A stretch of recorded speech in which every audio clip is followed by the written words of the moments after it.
નમસ્કાર મિત્રો, કેમ છો? મજામાં ને? આશા રાખું છું કે તમે, તમારો પરિવાર, તમારું મિત્ર વર્તુળ બધા કુશળ હશો, મજામાં હશો. ટીમ થિંકર વ્યૂઝ તરફથી અન્ય એક બુક રિવ્યૂ પોડકાસ્ટમાં તમારા સૌનું હૃદયથી સ્વાગત છે. મિત્રો, જેફરી આર્ચરને સાહિત્ય જગતમાં દિગ્ગજ લેખક ગણવામાં આવે છે અને તેમનું નામ ખૂબ જ આદરથી લેવામાં આવે છે. તેમને ખરેખર ઘણી બધી શાનદાર કહી શકાય તેવી થ્રિલર બુક્સ લખી છે, જેને ઘણા બધા દેશોના વાચકોએ પસંદ કરી છે. નમ્ર વ્યક્તિત્વ ધરાવતા જેફરી આર્ચર ક્રિકેટના બહુ જ મોટા ફેન છે અને બહુ જ બોલકા છે. સાહિત્યના ક્ષેત્રમાં તેઓએ દાયકાઓથી કામ કર્યું છે અને વિશાળ વારસો ધરાવે છે. જ્યારે પણ અમે કોઈ પણ પુસ્તક પર તેમનું નામ જોઈએ છીએ ને ત્યારે અમને એટલી તો ખાતરી હોય જ છે કે અમે એક સુંદર વાંચન અનુભવ તરફ જોઈ રહ્યા છીએ. અમે અત્યાર સુધીમાં તેની ઘણી થ્રિલર પુસ્તકો વાંચી છે અને દરેકને વાંચવાનો અમને એટલો જ આનંદ આવ્યો છે અને તેથી અમે તેના પ્રશંસક છીએ.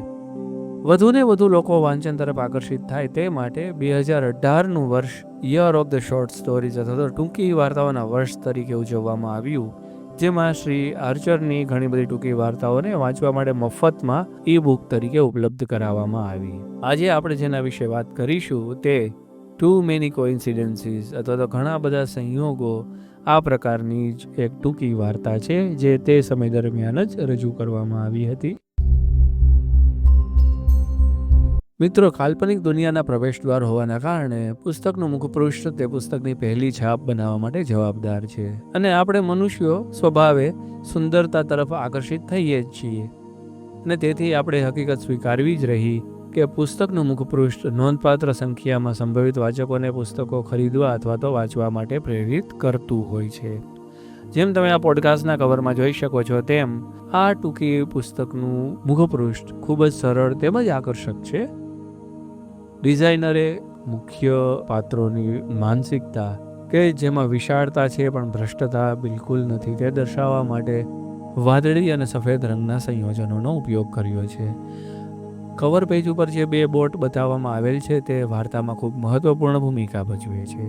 હકીકતમાં તે તો કારણ છે કે જેના કારણે પુસ્તકના મુખ્ય પાત્રો એકબીજાને મળે છે. એમ કહી શકાય કે એક વિચારશીલ મુખપૃષ્ઠની ડિઝાઇન.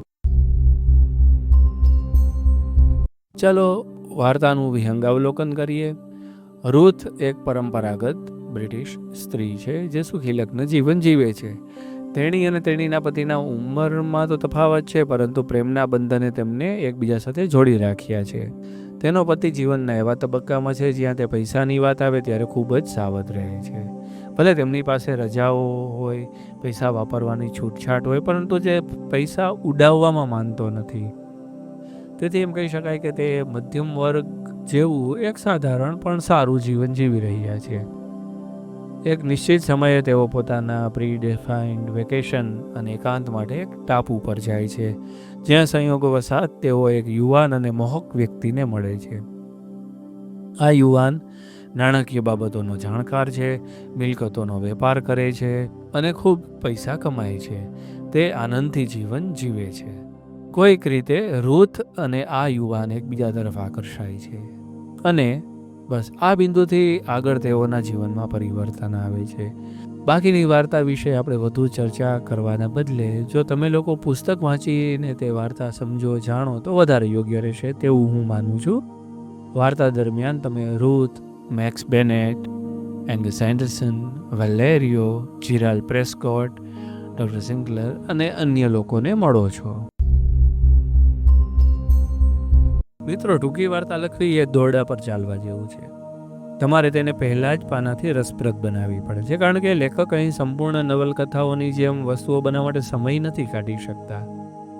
એ તો કહેવું જ રહ્યું કે જેફરી આર્ચર આ કામ આ પુસ્તકમાં ખૂબ સારી રીતે કરે છે.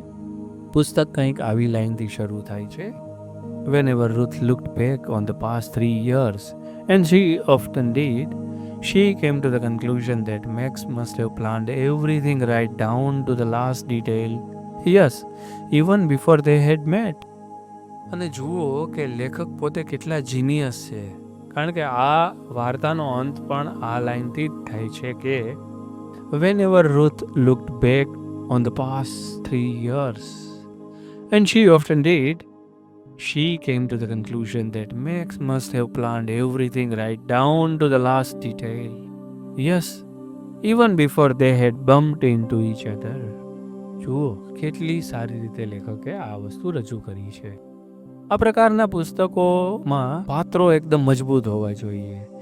લેખક આ પુસ્તકના પાત્રોને ઘણા બધા સ્તરો, વળાંકો વગેરે લાવી અને ખૂબ જ રિયાલિસ્ટિક બનાવે છે. આ પુસ્તકમાંની એક પણ ઘટના તમને અવિશ્વસનીય નથી લાગતી.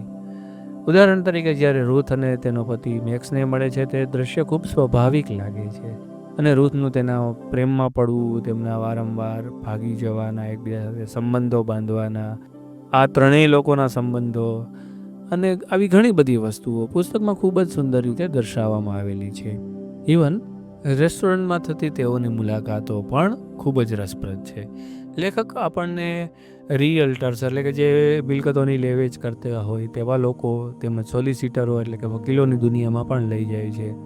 ઇવન વૃદ્ધ લોકો તેના જીવનના છેલ્લા દિવસો માટે અને ભવિષ્યને સુરક્ષિત રાખવા માટે કઈ રીતે વિચારે છે તેના વિશે પણ આપણને જણાવે છે. અને કાયદાઓની તકનીકી બાબતો સામાન્ય માણસના જીવનમાં કેવી ભૂમિકા ભજવી જાય છે તે પણ એકદમ પ્રમાણિક રીતે બતાવે છે. ક્યારેક તમને આ પુસ્તકના પાત્રો કેવી રીતે છેતરાય છે તે જાણીને તેના પર દુઃખ થાય છે અને એ વસ્તુ લેખકની સફળતા છે. રૂથનું ઘર, તેનો landline phone, sea urchin, the Scottish ballet અને અન્ય ઘણી બધી વસ્તુઓ આમ જીવંત પાત્રોની જેમ વર્ણવવામાં આવી છે. ખરેખર તો વાર્તાના ઘણા બધા પાસાઓ છે જેના વિશે હું તમારી સાથે ચર્ચા કરવા માગું છું અને પુસ્તકમાંથી ઘણી બધી વસ્તુઓ ટાંકવા પણ માગું છું, પરંતુ સ્પોઇલર્સથી બચવા માટે થઈને મારે અહીં જ રોકાવું પડશે. સંક્ષેપમાં કહું તો જો તમને થ્રિલર્સ વાંચવાનો શોખ હોય તો ટુ મેની કોઇન્સિડન્સીસ વાંચવી તમારે ચૂકવી ન જોઈએ. ટીમ થિંકર વ્યૂઝ તરફથી હું આ પુસ્તકને 10માંથી લગભગ 8 સ્ટાર્સ તો અવશ્ય આપીશ. તો શું વિચારો છો મિત્રો? શું તમે આ પ્રકારના પુસ્તકો વાંચવાના પસંદ કરો છો? શું આ પુસ્તક તમને વાંચવું ગમશે?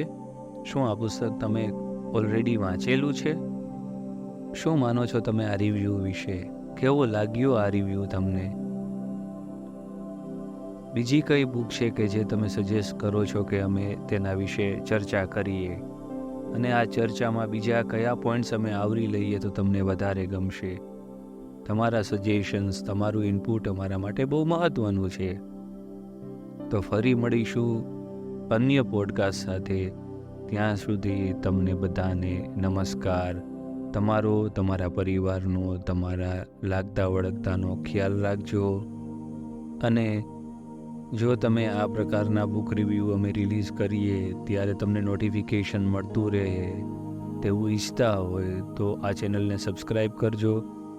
આ રિવ્યૂ જો તમને ગમ્યો હોય તો લાઈક કરવાનું ભૂલતા નહીં અને તમારા મિત્રો, તમારા લાગતા વળગતાઓ, સગા સંબંધીઓ જેને પણ તમને એમ લાગે કે આ પ્રકારની બુક, આ પ્રકારના રિવ્યૂ સાંભળવા ગમશે તેની સાથે જરૂરથી શેર કરજો.